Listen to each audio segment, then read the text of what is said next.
रैसला करदे करदे अल्लाह की रहमत हो गई, क्योंकि फनकार एवें नहीं बनता। वो कहता कला होवां ते दुखां दे खोलां गुंजल, महफिल होवे ते बाग बहार बनता।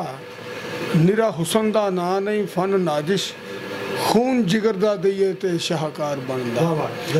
दान दईए जे लखां जगरातियां दा, तां जाके किते फनकार बनता। सुभान अल्लाह, माशाअल्लाह। अच्छा सर जी, मैं तुहाडे कोल पूछना चाहांगा कि तुहानूं इन्हां वड्डे एक्टरां च किहड़े एक्टर पसंद सी? मैनू जी सारे पसंद सन, क्योंकि वो सारे सितारे सन।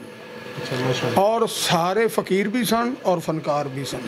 आपको सुल्तान राय कैसे लगे इस फील्ड में? बहुत अच्छे। क्या ही बात है राय साहब की, क्या ही बात है यूसुफ खान साहब की, क्या ही बात है कमाल हसन साहब की। वो जितने लोग थे सब बादशाह थे। और यहाँ पे सुना है कि ज़्यादा मुनाफिक लोग होते हैं, वो क्या कहानी होती थी?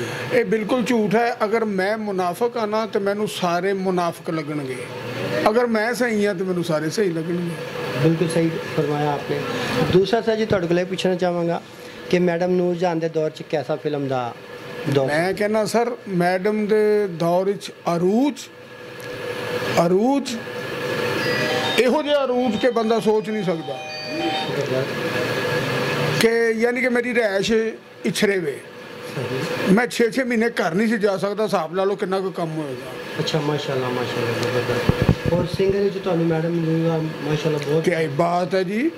अगर आदम ना हुंदा ते दाना ना हुंदा, आना ना हुंदा ते जाना ना हुंदा, चौकी ना हुंदी ते ठाणा ना हुंदा, रजाई ना हुंदी ते सराहना ना हुंदा, जे दुनिया ते नूर जहाना ना हुंदी ते फिर गाना ना हुंदा।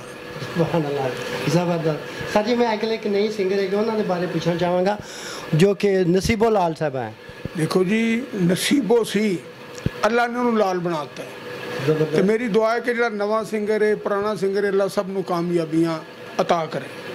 Thank you sir ji. Last stage की पैगाम देना चाहोगे तुसीं साडे फनकारां नू, साडे जे लोगों नू देखने वाले नू? देखने वाले पैगाम ये कि माँ बाप का अदब करो, अगर कुछ खटना तो वड्डे छोटे की पछाण रखो, क्योंकि एक दिन खजान ने चमन बर्बाद करना, फुल्लां टुट जाना फस के हारां दे विच, मोर चकोर बुलबुलां सब उड़ जानियां, किसे भी रहना नहीं सदा बाग बहारां दे विच, ते कई महफिलां लग के उठ गईयां, यारां बहना नहीं सदा यारां दे विच, एक दिन सब ने टुर जाना, मुड़ के किसे नहीं फिरना इन्हां बाजारां दे विच। लास्ट इज पाकिस्तान जिंदाबाद। Thank you sir.